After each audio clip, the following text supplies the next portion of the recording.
My parents skipped my wedding to attend my toxic brother's petty revenge party, but when I exposed their betrayal, their perfect life fell apart. My parents skipped my wedding to attend my toxic brother's petty last-minute birthday bash. Now he's facing the consequences no one warned him about. I, 31 male, got married a few days ago, but my family didn't attend. My brother Gerald was not even invited since we really don't like one another, so that was not a surprise. But even my parents didn't show up because, at the very last minute the night before my wedding, Gerald decided to have a crazy 28th birthday party. He sent out the invitations to all our relatives about a week before my wedding just to be petty and spiteful since he hadn't been invited. It was a pretty big deal as well. He had rented out a huge venue, gone all out on entertainment by hiring a live band and a stand-up comedian to perform. And I'm only assuming that the catering and drinks arrangements would have been at par with the entertainment, though they're not exactly nationwide popular. They're still pretty popular in the local circuit. Apart from that, I'm assuming that everything would have been pretty expensive as well. A cousin of mine showed that invitation to me, and for a couple of minutes I was actually feeling paranoid that folks might end up attending his party instead of our wedding. But then, even if they chose to do that, there was nothing much we could do about it. My wife and I both knew that people would have to pick either. They couldn't attend the party the previous night and then attend our wedding the next day because the party was being thrown in the city, and we were getting married in a hotel that was almost 8 hours away. But we didn't want to say anything to our guests. We wanted to let people make their own choices, and we are extremely lucky that everyone chose to attend the wedding. In hindsight, it seems silly that we were even worried in the first place because, of course, a wedding is far more important than a birthday. The only people who didn't attend were my parents, which was quite unexpected because, even though we had had a fight a couple of days before our wedding, I didn't expect them to actually attend his party and not bother showing up for the wedding. The fight had taken place on a call 4 days before the wedding, and after that I got really busy with last-minute prep, so I wasn't able to contact them, and they didn't bother either. But I never thought that they would skip it because the wedding is a very significant event in somebody's life, especially when it's your own kid. The fight itself had also been about the wedding and the birthday because, after my cousin had shown me the invitation, I had called my parents up and told them what was going on. And I thought that they were going to be on my side and that they were going to explain things to my brother and have him back off. Instead, they started telling me that it was my own fault for not inviting him to the wedding and putting our past differences aside. And now he had every right to be petty, and I couldn't expect them to intervene and try to defuse the situation since we're not kids anymore, and they didn't think it would be appropriate. I have to admit I got a little upset with my parents that they were actually trying to justify what my brother was trying to do, even though it was really spiteful and petty. So I told them off about it, and we got into a minor fight. And so I hung up eventually after telling them that, if they really thought that he was doing the right thing by creating trouble for us, then they should just attend his party and just not bother coming to the wedding. Then, after that, I didn't speak to them until the day before the wedding. In the morning, while we were driving to the hotel, I kept trying to call them because they were supposed to come with us, but the car that we had sent to them had come back empty. And the driver had told us that he had kept trying to ring the bell and contact our parents, but nobody answered. So I kept trying to contact them the entire day, but nobody responded. And at night, I was supposed to admit that maybe they would not make it the next day. Even in the morning, right before the ceremony, I kept expecting them to show up and still tried to call them. But they didn't. And I had to get married without them. I would have been upset about it, but then I was getting married to the love of my life, so I didn't let these things bother me at the time. After the ceremony was over, I decided that I was not going to bother contacting them anymore since they had already missed the biggest milestone of my life. Later on in the evening, during the reception, they finally called me back, and I answered out of curiosity because I really wanted to know what they had to say to me. When I picked up, they told me that, since I had asked them not to bother attending the wedding, they had done exactly that. But in spite of that, they still wanted to congratulate me. I thought that they were talking about the wedding, but then they told me that they were congratulating me not just for the wedding but also for getting my way. Obviously, I could see that nobody from the family had bothered to attend the party, and my parents were upset with me. And they made it very clear on the phone that they believed that I must have said something to everyone else to turn them against my brother because not only had they skipped the party, they had also shamed and lectured him for his behavior through texts and calls. Even though his friends and coworkers had attended the party, it had been a massive waste because he had assumed that a lot of folks were going to attend, but in reality there were only a handful in comparison to his expectations. Now Gerald is not just disappointed with the rest of the family, he has also ended up wasting a lot of his money. And somehow this is supposed to be my fault because my parents genuinely believed that I had said something to turn the rest of the family against him, even though any normal human being would have behaved the exact same way. So while I had them on the phone, I excused myself from the reception and actually went out to talk to them about the situation. I explained to them that I was really upset that they had decided to skip my wedding over something so petty. On top of that, they were even taunting me right now for getting my own way, in spite of the fact that the rest of the family had made their own decision. I was furious with them, so I really tore into them. And they told me that they couldn't care less about what I thought because they knew that I was jealous and insecure about my brother, and that's why I'm acting like this.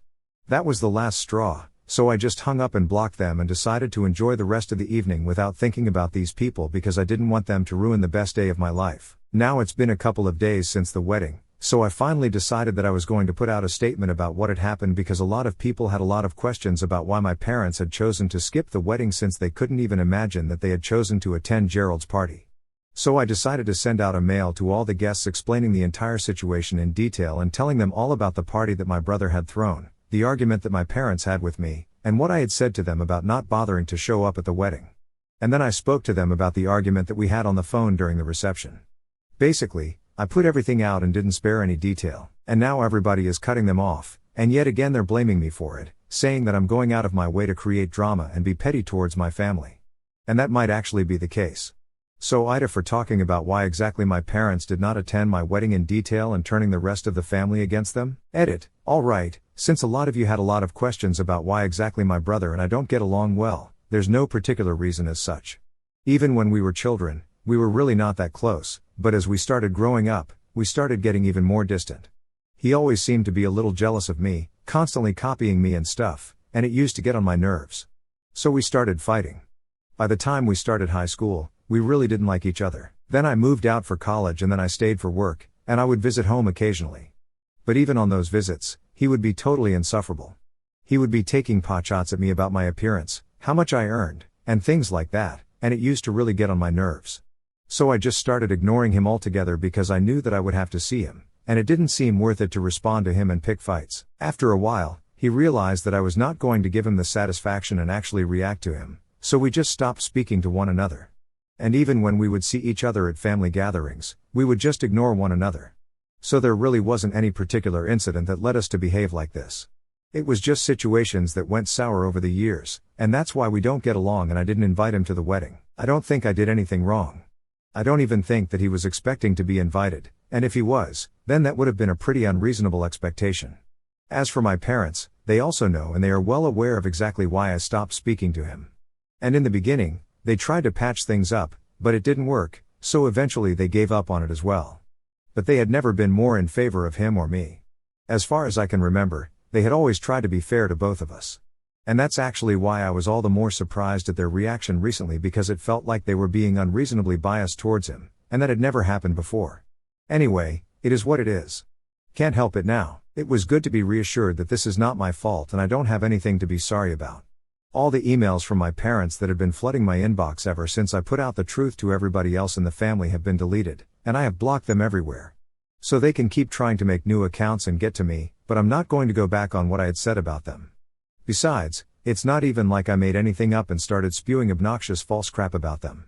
I just put out the truth in the email that I had sent to everybody in the family. I didn't even add anything about my personal feelings. I just mentioned the exact situation as it was, and that's it. People were allowed to come to their own conclusions about what they wanted to do. And if people want to cut them off because of their behavior, then that's really not my headache. On the day of the wedding, they had already accused me of trying to turn the rest of the family against Gerald, so I only did something that already accused me of because why should I face the punishment without even committing the crime? Anyway, at least what I did was way less underhanded and pathetic than what they are trying to do right now. My cousins and a couple of other relatives have shown me the email that they sent out in response to mine, saying that I've always been jealous and insecure of Gerald. And even though my brother had thrown a last-minute birthday party, it was only because I had gone out of my way to make him feel bad, and that's why he had retaliated. They cooked up this incident that never even happened where apparently, a couple of weeks after I had sent out the invitations to the rest of the family, I called Gerald up to taunt him about the fact that I was inviting the rest of the family but not him because he was simply not good enough to make the cut. Apparently, I had told Gerald that my in-laws are from a pretty well-to-do family, and I didn't want them to know that my brother was a good-for-nothing freelancer. Now obviously I hadn't done anything of the sort, and anyone who knows me well will refuse to believe anything of this kind. So the rest of the family hasn't been buying anything that they've been saying about me, which is why I haven't bothered to clarify anything because I know that they are lying, and nobody is going to believe them. But I have to say, The fact that they have to resort to lying to make me look like the bad guy just so they can clean their own image and reputation is pretty hilarious. And in doing so, they're not even helping themselves. They're actually making things even worse for themselves. I honestly don't understand why they are so bent on making me the bad guy right now, especially when I don't even think that I've done anything to hurt them apart from that email. It doesn't make any sense to me, but anyway, it's clear that they're desperate, and they're grasping at straws right now. But for me, this is a chapter that's done and dusted, and now I'm just going to focus on my time as a newlywed because that's not going to come back. I can deal with the drama later. I'm pretty sure that this is not going to be the end of this situation, and they are going to try their best to drag it out like chewing gum. They were both calling from burner phones, so I don't have those numbers saved, but it doesn't take much to know that it must have been them. I was at home with my wife, so I decided to pick up the call and speak to them because I wanted to mess with them, and I did. As soon as I picked up, I spent like the first 5 minutes pretending I couldn't hear them. And even though they had called me with the intention of yelling at me, they had to make sure that they were at least audible, so before they said anything, they had to coordinate with me, and it was very funny. Anyway, after that they finally got down to business and started telling me that the rest of the family was not on speaking terms with them. Everyone was very upset about their behavior, and they thought that my parents and Gerald were extremely petty. So now they expect me to do something about it. I didn't know what they had in mind, so I asked them what they wanted me to do, even though I had no intention of agreeing to it. I decided to play along just for laughs, but of course they thought that I was being sincere, so they told me that a lot of things had been said by all of us, and at the end of the day the only thing that it was harming was our family's reputation as a whole. I thought that it was strange that they were saying that because, as far as I was concerned, this whole incident had done nothing to my image or reputation. People still liked me, but I guess they just wanted me to feel like this had anything to do with me or my image so I would at least be a little open to whatever they were asking of me. Anyway, they told me that they wanted to put out another statement in an email saying that we had decided to sort things out amongst ourselves and had forgiven each other because, after all, we are still family. They said the only way that we would be able to fix our reputation right now, because they didn't want to become the laughing stock and content for gossiping for the rest of the family due to this incident. But unfortunately for them, I could see right through them. I knew that they were only willing to pretend that we had forgiven each other because they knew that nobody had bought any of the lies that they had been spreading about me. And if they didn't want to be ostracized from the rest of the family, they had to pretend like everything was fine between us once again now, and that I had forgiven them so the rest of the family would follow suit. But I was done playing around by then, so I bluntly refused and told them very clearly that it was they who wanted to fix their reputation, not me, so I really had no reason to play along and pretend like I had forgiven them. I also had a huge problem with the way they had worded everything, that we had forgiven each other, because I don't think that they are in a position to forgive me. I haven't done anything wrong. I might have said some things in the heat of the moment, but at the end of the day it was their decision to skip my wedding, attend the birthday party, and after that whatever has happened, it has happened because of their behavior. Besides, after all the lies that they've been spreading about me, I don't want to look like a weakling and pretend that I have forgiven them. So I made it very clear to them that I was not in agreement with whatever they had proposed, and if they wanted to stay mad at me and continue to spread lies about me in the hopes that maybe somebody would believe them and they would be able to justify everything, they were completely welcome to do so. Of course, after that my parents got really mad, and so did Gerald. And he told me that this was all my fault, that if I had just done the decent thing instead of being petty and not inviting him to such an important family event, then none of this would have even happened. It was clear that he felt snubbed, and for a moment I felt bad. But then it was my wedding. I'm not obliged to invite anyone and everyone, especially when I don't even get along well with them, and they know that. So I said that to Gerald, and we got into a bit of a tiff over the phone. He called me petty, and I told him that he was stupid to even expect that I would be inviting him, especially after he had had pretty much no contact apart from family events for the past couple of years. If he had wanted me to be nice to him, maybe he should have behaved the same way with me. But as far as I can remember, he has never invited me to any of the events that he has hosted, though they have never been as significant as a wedding or even an engagement. But that's beside the point.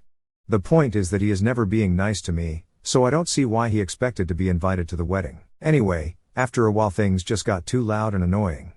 Gerald was screeching, and my parents were shouting about something else, and I couldn't make sense of anything.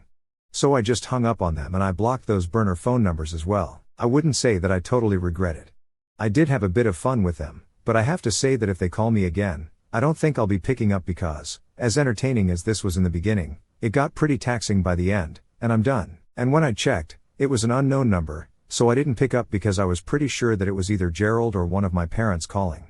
And again, it was 4 a.m., so I had no intention of getting into a thing with them at that time, especially given the fact that I had to get to work in a couple of hours. But then, about half an hour after I didn't pick up the phone, we started hearing people shouting from outside our house and somebody ringing the doorbell nonstop while banging on the door as well. Obviously, it was very alarming, and it took a couple of minutes to process what was going on. But soon enough, my wife and I registered the fact that it was my parents and Gerald outside, and it was their voices that we were hearing. They insisted that we needed to open up and said that they needed to talk to us because what I was doing was ruining their lives since they had been completely cut off by the rest of the family, and it was all my fault. Now, had it been at any other time of the day, I might have felt mildly annoyed. But since it was literally 4 a.m, I was furious because, all things aside, they really cannot harass people like this. And they were actually being pretty loud, so I was sure that the neighbors could hear them as well, though they didn't say anything about it later on and were nice enough to pretend nothing had happened. I knew that they had been quite disturbed by the commotion outside, and it was quite embarrassing for me. Anyway, when I heard them outside, I didn't even think twice. I just called the cops on them because I had had enough. For the time that it took for the cops to show up, my wife and I just sat in bed and let them scream themselves hoarse. We were both very upset by whatever was happening, and so we didn't even get out of bed until the cops showed up. Then we explained the entire situation and had them taken off of our property, but by then we had already lost a lot of sleep, and we had had to skip work today. It's extremely annoying that we missed out on an entire day of work because of them and their nonsensical behavior, because I really can't imagine why they had to get so worked up about people not speaking to them at such a time. But anyway, we have had enough, and after this, if anything happens, I think we're going to have to file for a restraining order. Moving or changing numbers is a huge deal, which might be expensive or time-consuming at the very least, so that's not going to be possible as of now. But that's the least that we can try, even though they haven't exactly threatened us, so I don't know if we have grounds for it or not. We are going to talk to a lawyer though, so let's just see how this unfolds. So it's been a couple of days since the incident that happened in the morning, and after that we spoke to a lawyer the very same evening. Since my parents and Gerald were just trespassing and causing a ruckus but they hadn't actually hurt anyone or anything, they were just let off with a warning against disorderly conduct, and no charges were pressed. But lucky for us, we still have ground for a restraining order because of their behavior. So we decided to go ahead with it today, and they were served with a notice. In a couple of days, we're going to appear in court and put an end to this, which is going to be a huge relief. I've already spoken to a bunch of people in my family about this. I don't see the point in hiding their behavior anymore, and it's actually shocking that they're acting like this, especially given the fact that before this they had never even cared much about the rest of the family. And it's true, my parents were never the kind of people who were very close to the rest of the family, and as for Gerald, he hardly even speaks to anyone in the family. So having people cut them off, it really shouldn't affect them as much as it has. And I'm guessing that this isn't about the family cutting them off at all. This is just about them wanting to stir up trouble for me, and that's it. Well, I hope they're happy now because the only person that they have ended up screwing things up for is themselves, and now they're going to have to face the consequences of their actions. It's so sad that so much drama could have been avoided if my parents and my brother could have just behaved like normal, reasonable people. But they had to go out of their way to embarrass themselves and, by extension, me as well. It's not as though I'm enjoying the process of this. It's actually pretty sad that I'm going to have to file a restraining order against my own family, but this situation calls for it, and I don't have any other option. This is actually just pathetic. But as of now, not only have they blocked them out of their lives completely and stopped inviting them to things, but they have also started keeping more in touch with me, making sure that I'm doing all right and checking up on me. And even though most of the time I feel completely fine, at certain points I do feel like the stuff that had happened with my family is really sad, and I really appreciate the fact that the rest of the family is trying to make up for it to have a support system like this. I don't think that there's anything in the world that I would trade this for. I feel particularly close to everyone, especially my cousins, since they have been at the forefront of everything, helping me out emotionally and even with practical matters like putting me in touch with a good lawyer. So I'm very, very grateful for everything that everyone has done for me. And I think it's about time that I start a fresh chapter. My wife and I are going to be leaving for our honeymoon in a couple of days, and when we come back, I hope that things are going to feel like they have changed. I know that a change of scenery is exactly what we need, so I'm pretty excited about this. The next week and a half are going to be pretty great, and I'm just going to ignore everything to do with my parents or Gerald. I'm not going to let them ruin this for me like they tried to do with my wedding, and I'm determined about that.